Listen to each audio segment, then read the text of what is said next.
Une femme célèbre ou anonyme, une histoire. Parole de femme, un podcast réalisé en partenariat avec Skoda. Parole de femme. Ici, elles mènent leur vie comme elles l'entendent et elles assument tout. Elles sont entrepreneuses, artistes, altruistes, courageuses, têtues, ambitieuses, passionnées. Elles se confient en toute intimité sur leur accomplissement professionnel, leurs victoires comme leurs doutes. Parole de femme. Céline Argente, c'est avec les fleurs que vous accompagnez les gens tout au long de leur vie. Des mariages aux enterrements, sans oublier les naissances, les anniversaires ou encore les Saint-Valentin, vous rentrez dans l'intimité des gens en exprimant leurs sentiments au travers des fleurs. Vous en connaissez tous les secrets et mettez votre créativité à leur service afin qu'elle s'exprime dans vos compositions florales avec poésie. Elles sont spirituelles lorsque vous vous chargez de la décoration de Notre-Dame de Paris, beaucoup plus rock lorsque vous travaillez sur le salon du tatouage, artistique lorsque vous investissez l'Opéra de Paris et délicieusement romantique quand vos créations habillent les mariages. Vous vous partagez entre votre boutique parisienne, votre atelier en Bourgogne et vos créations partout en France. Entre vos mains, la composition florale devient une véritable œuvre d'art. Céline, bonjour. Bonjour, bienvenue dans ma petite boutique parisienne. Je suis ravie de vous recevoir. Évidemment, ma première question, c'est comment est-ce que les fleurs sont arrivées dans votre vie ? Je pense que c'est plutôt moi qui suis arrivée dans la vie des fleurs puisque je suis née quasiment dans la boutique étant donné que mes parents étaient fleuristes. Donc j'ai toujours été entourée de fleurs et toujours été dans ce milieu-là. Elles vous ont toujours parlé. Vous avez un premier souvenir d'enfance qui vous revient ? Je piquais les pipettes de fleurs. Vous savez, quand on reçoit certaines variétés de fleurs, elles sont dans des petites pipettes en plastique. Et je les piquais à ma mère et puis je mettais des pétales à l'intérieur et je les glissais dans un panier. Puis après, je les vendais dans la rue. Et pourtant, vous n'avez pas toujours voulu être fleuriste ? En fait, j'étais très sportive et je voulais vraiment rester dans le sport et être prof de PS. Voyant mes parents travailler tous les jours, je me disais jamais je ferai la même chose qu'eux. Moi, je veux profiter. Et le sport, c'était super. Mais j'ai eu un petit problème de dos. Je me suis dit, qu'est-ce qui me plaît ? Les fleurs me plaisaient, donc je me suis inscrite dans une école. J'ai trouvé un maître d'apprentissage hors de la boutique de mes parents.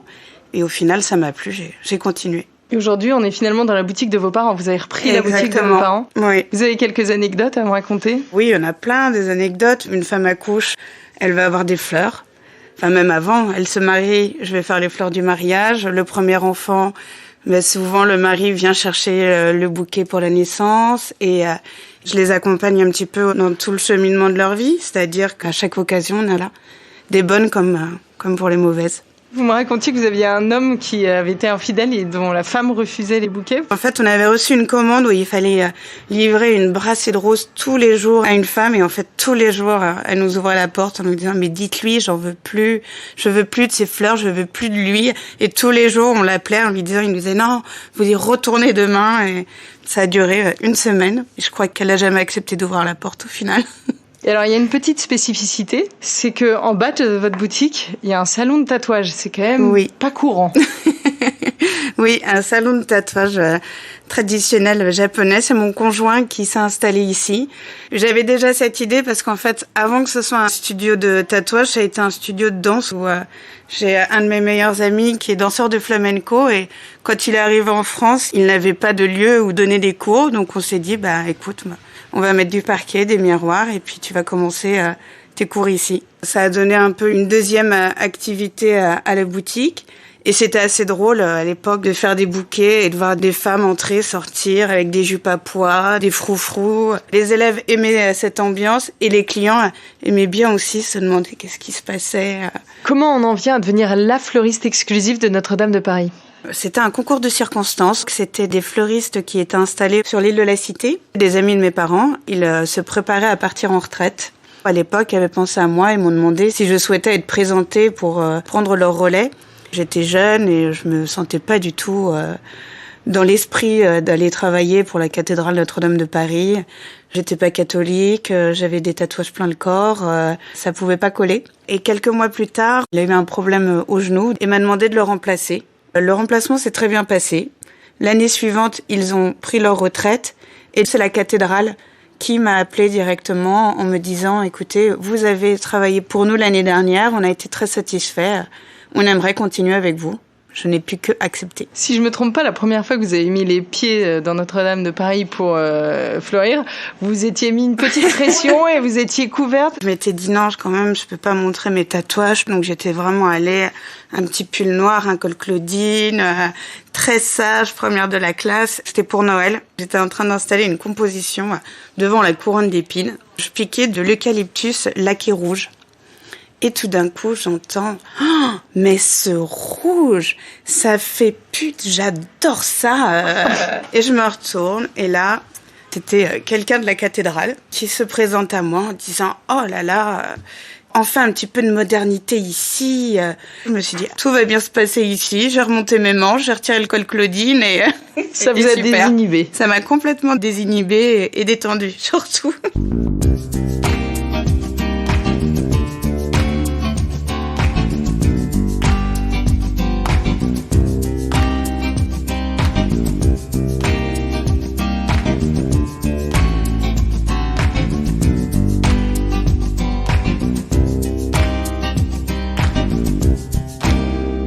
Quand on voit le travail que demandent vos compositions florales, est-ce que c'est pas un peu frustrant de voir que ce sont des créations éphémères ? Si, c'est très frustrant. Parce qu'on peut passer sur certains événements 3 à 4 jours de préparation pour au final 3 heures, 4 heures et après faut tout retirer. C'est un peu dommage. Vous manquez jamais d'inspiration ? Chaque fois, je me dis, je suis assez contente de moi, mais j'arriverai jamais à refaire un truc comme ça ou qu'est-ce que je vais pouvoir faire la prochaine fois ?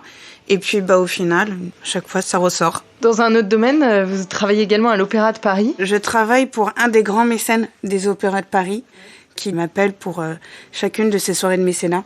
Ça m'amène à Bastille et Garnier. C'est des dîners de mécénat, décoration de table. Une fois, on a fait un dîner sur l'arrière-scène de Bastille. Ça, c'était assez exceptionnel. Et en fait, à la fin de la représentation, on a demandé aux personnes de sortir, sauf ceux qui avaient un ticket spécial.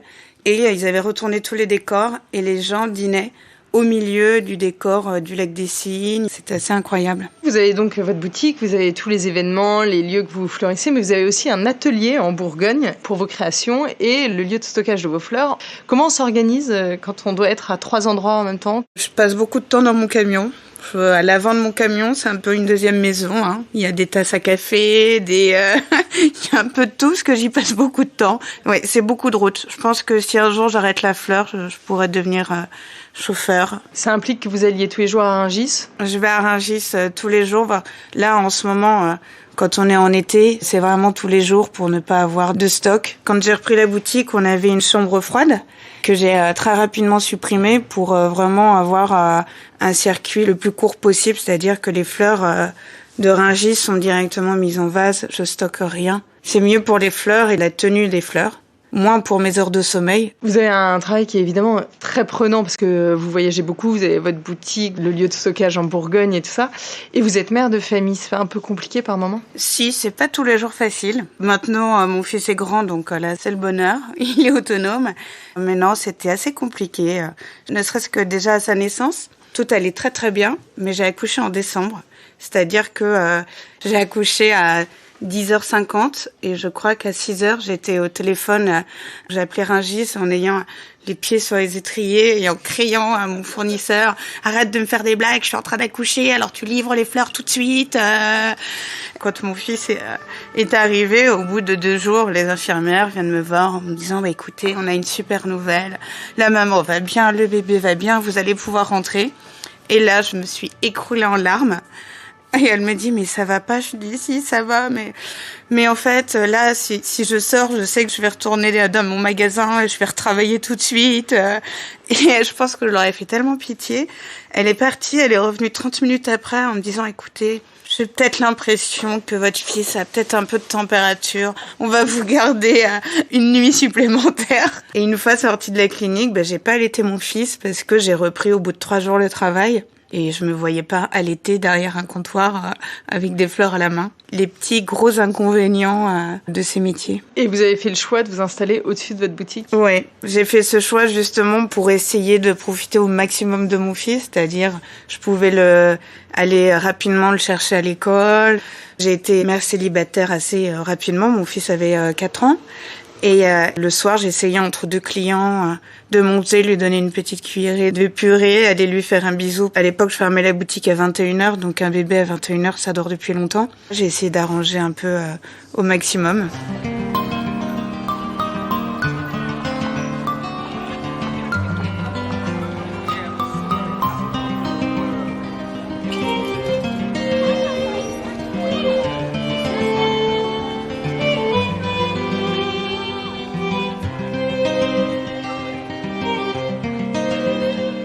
Vous avez fleuri énormément d'endroits. Aujourd'hui, qu'est-ce que vous avez envie de fleurir ?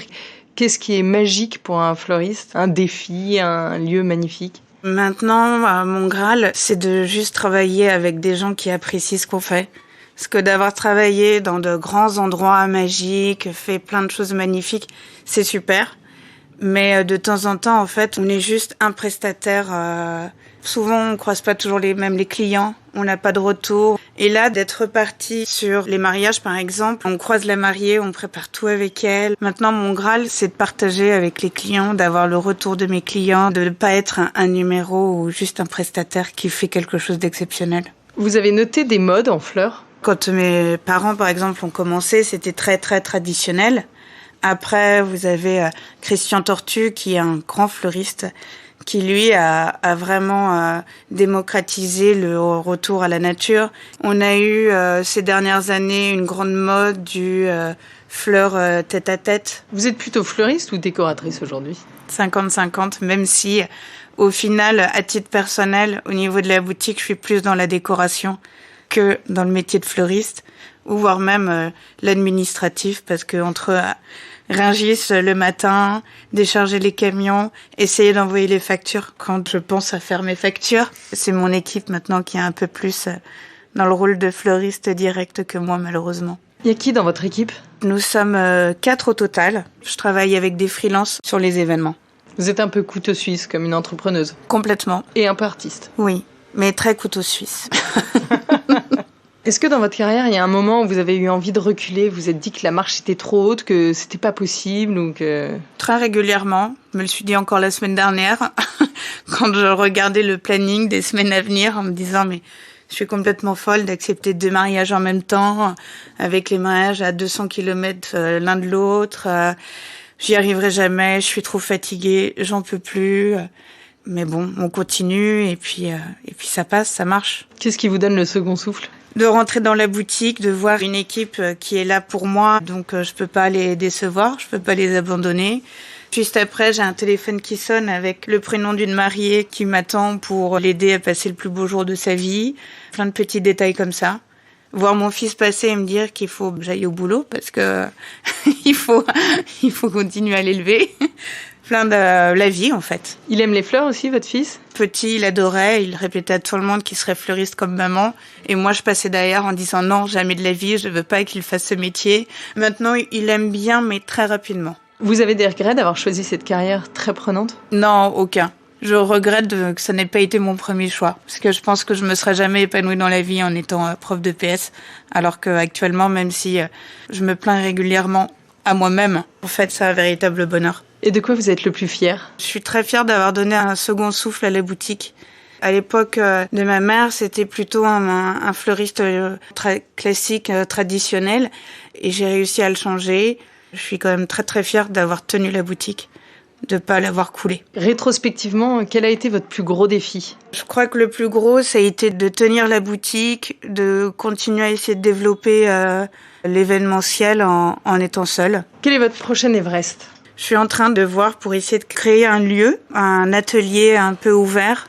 Je voudrais faire passer des journées aux gens, c'est-à-dire les récupérer le matin, leur faire passer une journée de fleuriste, les emmener à Rungis, prendre un petit déjeuner et choisir des fleurs. Après partir en Bourgogne, faire des compositions, organiser un dîner dans lequel ils verraient leurs compositions et puis ils repartiraient le lendemain. Mais partager plus. C'est génial, c'est sur des rails ce projet ? Oui, j'espère. Qu'est-ce qui vous bloque ? J'étais la fleuriste de Notre-Dame et la perte de ce contrat a été quand même assez dure. Dans la foulée, on a eu les gilets jaunes et on est quand même aux arts et métiers. Donc moi, tous les week-ends, c'était un petit peu zone de combat. Donc tous les chiffres ont baissé et il y a eu le Covid. Ça a été très compliqué. Depuis 1 an, ça va mieux. Vous avez eu envie d'abandonner ? Plein de fois. Et je pense que c'est aussi ces moments-là où je voulais tout arrêter qui m'ont amené à cette idée de changer un petit peu et ce projet de la Bourgogne, de faire partager mon métier autrement. Est-ce que vous avez un mantra qui vous guide au quotidien ? C'est ce que je me répète tous les jours. Ne fais jamais aux autres ce que tu ne voudrais pas qu'on te fasse à toi-même.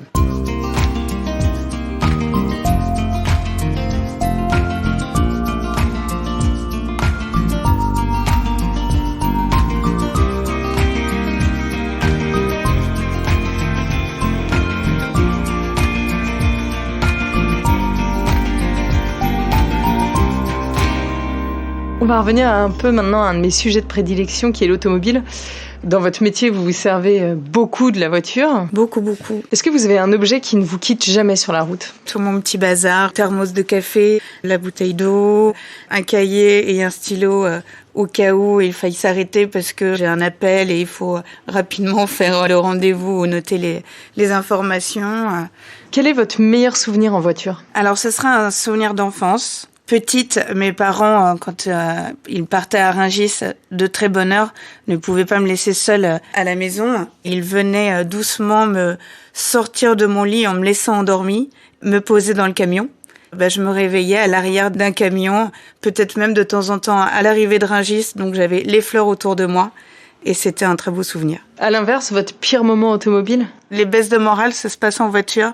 Quand je suis très fatiguée ou que les périodes sont très dures, sur le retour de Rungis, j'ai le petit moment un peu de stress, de fatigue, de larmes dans la voiture. Où on se dit, on est fatigué, on vient de faire Rungis et on va démarrer la journée. Et puis je commence à me dire, oh là là, il y a ça à faire, ça à faire, ça à faire. Et là, tout sort. Faut vite sécher les larmes avant de redescendre et arriver à la boutique et démarrer la deuxième partie de journée. Finalement, au volant, vous êtes plutôt zen, énervé, vous chantez, vous écoutez de la musique, des podcasts ? Plutôt de la musique, le matin pour Rungis, histoire de me réveiller. Sur le retour, les informations, parce que dans la journée, j'aurais pas d'autre occasion de les écouter. Et quand je fais de la route, des podcasts. Et pour finir, comme le veut la tradition sur Parole de Femme, on part en road trip. Céline, vous nous emmenez où ? Je vous emmène en forêt, sur les routes de France, en Bourgogne, en Auvergne, mais traverser des forêts pour voir cette nature et surtout entrouvrir les fenêtres pour avoir toutes ces odeurs. Céline, au revoir et un grand merci pour ce moment poétique au milieu des fleurs. Merci à vous. C'était Parole de Femme, un podcast réalisé en partenariat avec Skoda. À chaque épisode, une femme célèbre ou anonyme, une histoire. Ici, elles mènent leur vie comme elles l'entendent et elles assument tout. Elles se confient en toute intimité sur leur accomplissement professionnel, leurs victoires comme leurs doutes. Parole de Femme,